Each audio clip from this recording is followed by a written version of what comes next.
here we have Synvariance, and I will explain later to you why we have a very nice colourful image of buttons here. That is a hint to one of the texts we'll look at briefly a little bit later on. For some of you, it might not be so surprising. I don't know, it depends if you've taken any courses in ATTP before, because I will introduce you to a little bit of Gertrude Stein, who you may or may not know. But before we get to her, I will talk about Roman Jakobson. So Synvariance, first of all, what does this word mean and what does it have to do with our topic? Here is the etymology of this word, the two parts, syn and variance.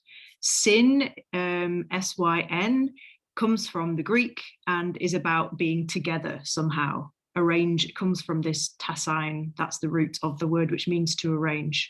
So you have together, and then you have variance, which we know to vary means to differ or to change.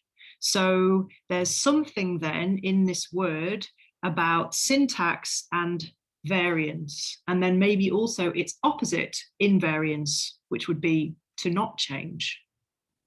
So syntax meaning the arranging together of words and items in a sentence. So we're talking about language here. And then if it's synvariance, then it's about the changing of this arrangement of words in a sentence. You're changing the syntax. So what we're talking about today then is the defamiliarization of syntax, of sentences, in a poetic way, in a fun way, in a creative way. So we'll start with Roman Jakobson. He was another Russian thinker around about the same time as Victor Shklovsky, who we were talking about last week. And he was super interesting because he had a really long career, starting off as a young guy, 18 years old, hanging around with these Russian futurists, artists and writers, which I was talking about last week. He made up a new name for himself. He wrote some of this kind of futurist style poetry, Roman Jakobson did. And then later on, he became a really influential linguist. So he studied languages, different languages and their structure, and became part of the movement of structuralism. We don't need to worry too much about structuralism, but what is interesting, and I thought might be interesting for us to think about here, are the things that he has said about translation. So here are a few things which he has said about translation, or what he says there, he calls it equivalence indifference. So this is something he said, equivalence indifference as the cardinal problem of language and the pivotal concern of linguistics. So what does that mean, equivalence indifference? If you have equivalence, you have things being equivalent. There is a kind of sameness. And then if you have difference, things are not the same. So there is something about sameness and difference.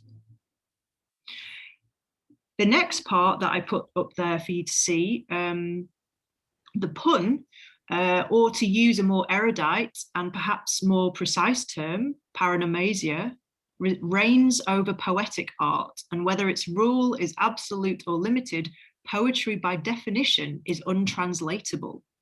Only creative transposition is possible, either intralingual transposition from one poetic shape into another, interlingual transposition from one language into another, or finally intersemiotic transposition from one system of signs into another, e.g.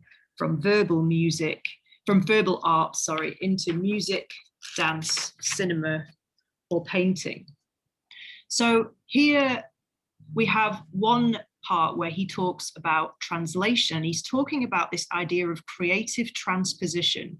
So this is what I think is interesting for us to think about in terms of making strange, because we've talked about the idea of a shift quite a lot already, a shift in perception.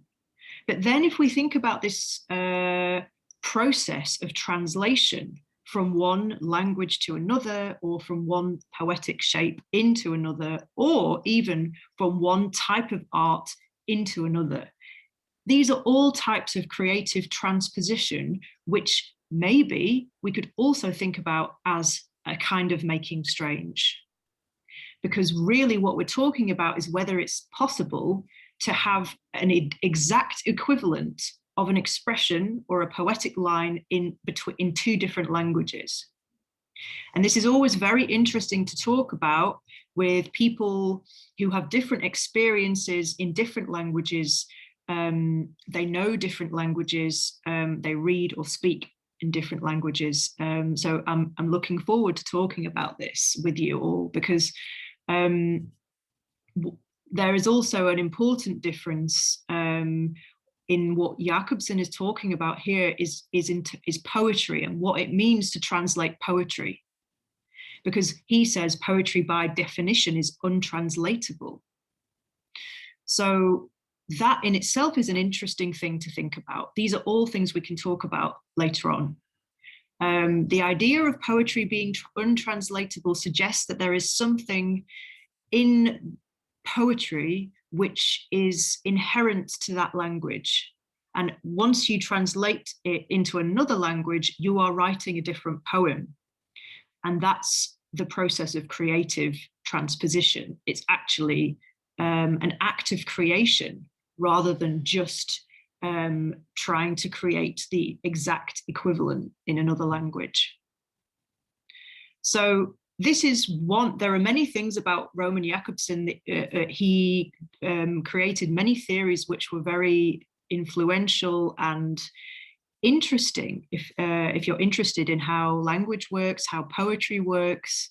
But this is the one we'll focus on today, the concept of translation and translation of these slightly problematic texts like poetry, or even more extreme, the idea of nonsense or nonsense in poetry.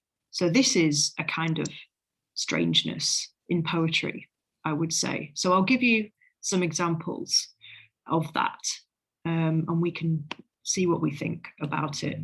So translating poetry and translating nonsense, obviously we have to think, what is nonsense? There are many different ways we can define both of these things, poetry and nonsense.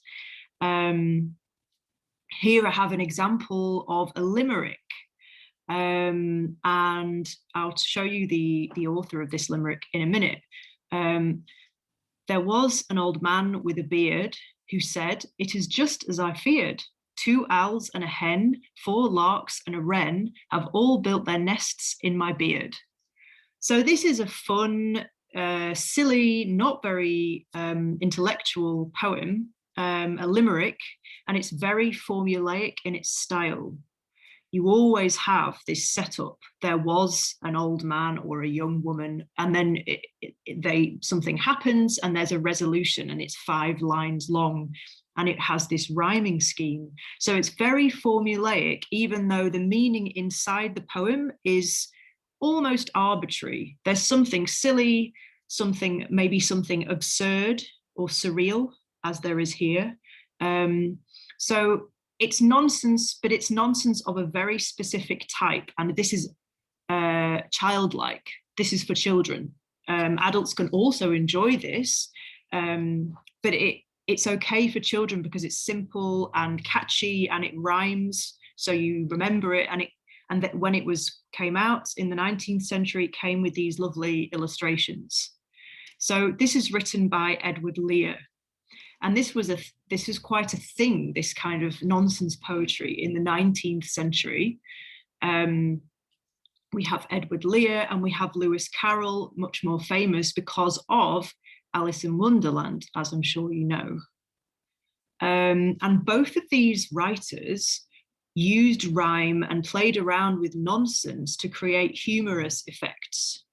And what's interesting is that the rhyme is the stable aspect, whereas the meaning is unstable. So that's where the strangeness might be. So just hold this idea of one type of how we could define nonsense poetry in your minds. And then we think about translation again.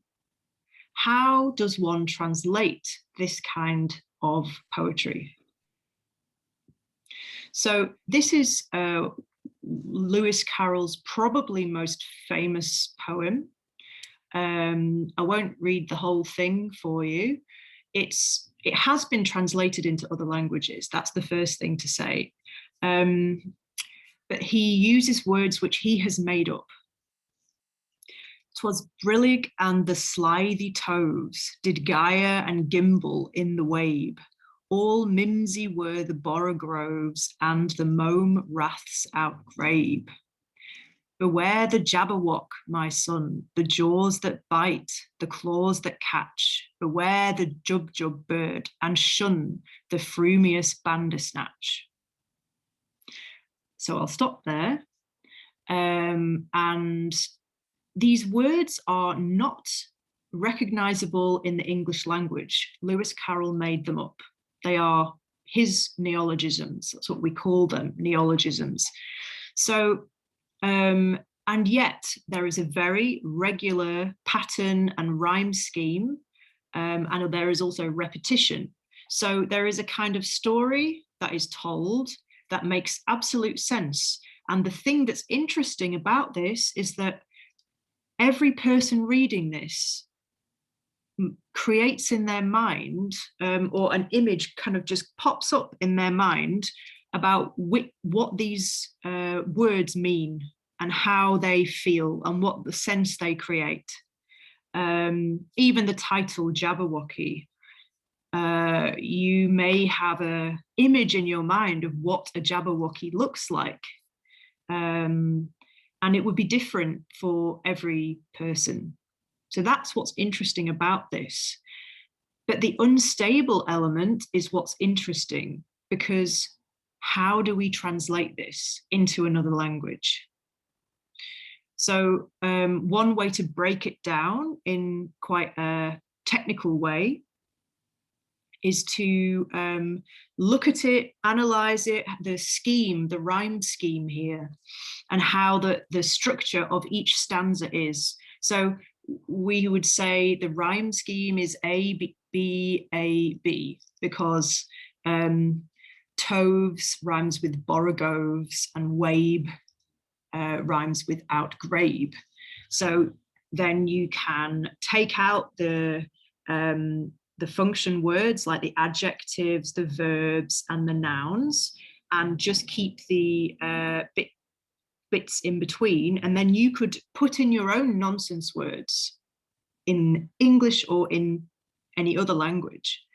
So there is a way to analyze this, which could create a kind of translation of a kind, whether it is interlingual, intralingual, just keep it between those at the moment. So translating nonsense poetry is possible in some way, but it's whether this is in fact a new poem altogether or not.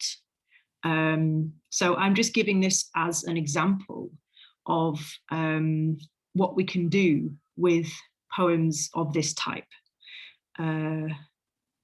Okay, so this is one example from 19th century writing. Let's move into the 20th century, and I will talk a little bit about Gertrude Stein. So she's an interesting, eccentric figure, a queer modernist writer, American but lived in Paris, and famous for her particular syntactic style. So this word I started with, Synvariance, I think Stein is an example of someone who uses synvariance in her writing.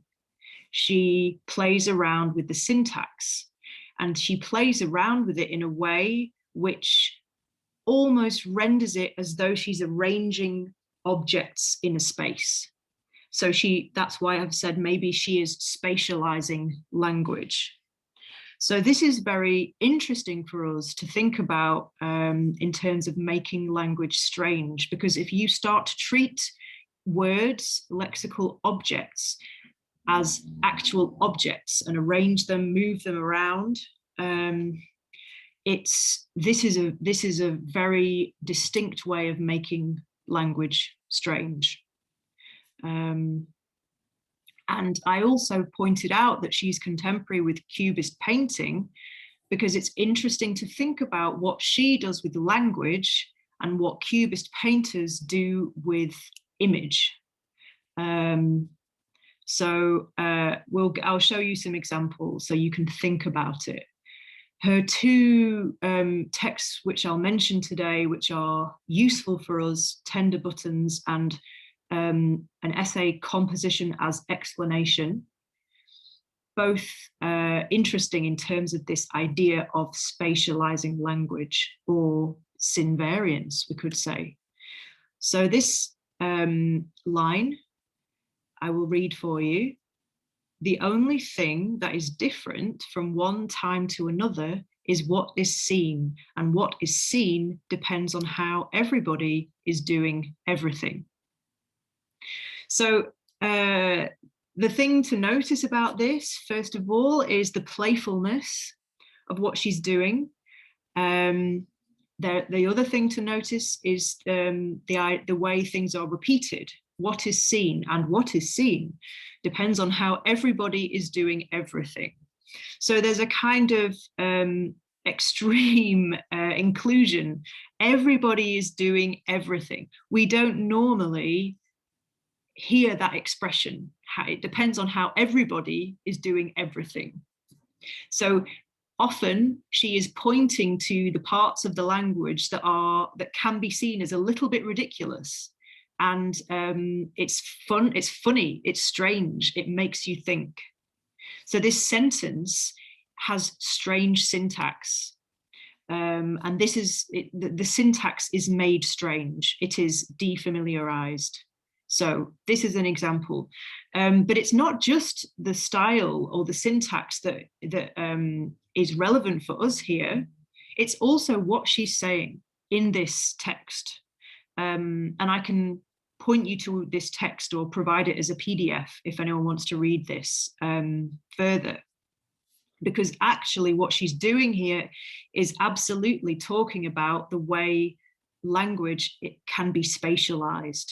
So even in the title, Composition as Explanation is showing how normally an explanation, we imagine it to be a linear process, a narrative, a story. But she is somehow asking, what would it be like if a composition somehow functioned as an explanation? So everything she's arguing for is in that title, Composition as Explanation. So there's a kind of spatialization. If you imagine what a composition is like, this is more about arrangement. It's much more about arrangement in a space than it is about a more temporal explanation, an utterance or an expression. So this is one of the reasons why she is interesting to look at in this kind of area. Okay, I'll just take you very quickly through some cubist paintings just to get you thinking about what happens with the image and how that might be rendered in text. Because there's an interesting way of seeing these together, and this is, critics and theorists have written about this, how cubism can be seen in writing and poetry. So we have this image, Georges Braque, Bottle and Fishes, a a portrait of Jacques Noël. You can see a fragmentation, a kind of geometric rendering of a figure. Things can be more abstract, where the relationship between the title and the image is getting further away. Bottle of rum and newspaper with these geometric shapes and primary colours. Picasso, one of the most famous exponents of this. We have this one.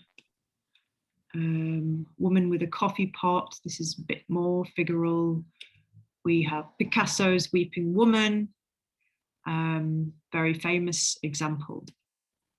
Okay, so this is just to get your visual imaginaries working at the same time as the textual ones. So I will show you now. I won't talk for too much longer. Just some ways of thinking about this that might point you in some directions, but I don't necessarily think you need to spend too much time thinking about the ways that this has been understood, because it's more sometimes it's more useful to have trust your own reactions to this, but I will point you to them. So this thinker, Marjorie Perloff, has written about both literature and philosophy, and this is an essay she wrote about Wittgenstein, Gertrude Stein, and then Marinetti, who was the Italian futurist kind of leader of the Italian futurist movement. And she's talking about exactly this kind of spatializing of syntax, which I've talked about, but she's kind of linking it somehow to things in Stein's own life. So she says, in recent years, the sexual coding pervasive in Stein's language has been submitted to intense and rewarding scrutiny by feminist criticism. But what has not been sufficiently recognized is that in Stein's particular case, issues of gender are closely linked to those of exile. Stein chose exile in large measure because the familial and cultural pressures of her native country would have made it all but impossible to live a homosexual life, even though, again, like Wittgenstein, she remained largely closeted, even in her adopted country. So this is just one way of looking at Stein's writing in terms of the abstracted nature of it, the way meaning is made strange, as we talked about before, as we talked about last week, and how she chose to live in Paris, and this is what she means by in exile from her native country of America, living a homosexual life but closeted, as did Wittgenstein. But this is just one way that some people have read Stein's poetry, in the sense of sexual coding, as imagining that within her poetry there are these hidden meanings. So I don't particularly find that reading of her poetry that helpful. I'm just flagging it up to show you that this is one way that it is read, but there are many other things we can do with it. We don't need to look into the life of the writer. Here is another way of looking at Stein's writing, which is more about this arrangement. So William H. Gass, he says, words can be moved about like furniture in their sentences. They can be diced like carrots. Stein cuts up a good number. They can be used in several different ways simultaneously, like wine. They can be brushed off, cleaned and polished. They can be ingeniously joined, like groom and bed, anxiety and bride. Every sentence is a syntactical space, a room, in which words, things, people, act, cook, clean, eat or excrete, in order to produce quite special and very valuable qualities of feeling. So this is helpful for us to think about in terms of the arrangement of words and how the words are used somehow like furniture, being moved around. Okay, so here's a little section from her text that she's most famous for, Tender Buttons. I'll read it for you. Apple, apple, plum, carpet, steak, seed, clam, coloured wine, calm, scene, cold, cream, best, shake, potato, potato, and no gold, work with pet, a green scene is called bake, and change sweet is bready, a little piece, please. A little piece, please. Cane again to the presupposed and ready eucalyptus tree, count out sherry and ripe plates and little corners of a kind of ham. This is use. Tales, cold pails, cold with joy, no joy. A tiny seat that means meadows and a lapse of cuddles with cheese and nearly bats. All this went messed. The post placed a loud loose sprain. A rest is no better. It is better yet, all the time. So if it's your first experience of Stein, that might have felt very strange. Some of you may have encountered her before, but that's a flavor of what she's doing. I made a podcast with an artist called Anna Barham, where we talk about another text of Stein called Patriarchal Poetry. So there's a link here which you can feel free to listen to at another time if you're interested.